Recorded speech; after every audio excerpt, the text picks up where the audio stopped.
Hi everyone, in this quick tutorial, I'll show you how to create a post on Instagram in just a few simple steps.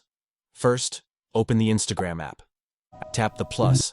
At the bottom, make sure you're on post. If it defaults to story or reels, just switch over to post.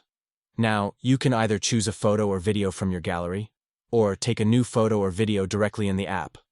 Let's choose a photo from the gallery. If you want to add more than one, tap the multiple photos icon and select extra images. Once you've selected your pictures or video, tap next.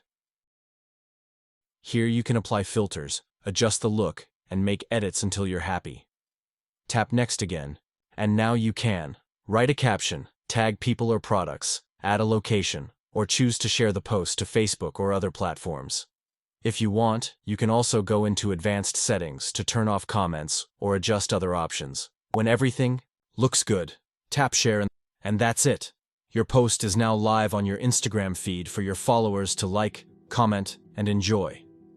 If this video helped, like this video and subscribe to my channel for more quick tech tips. See you in the next one.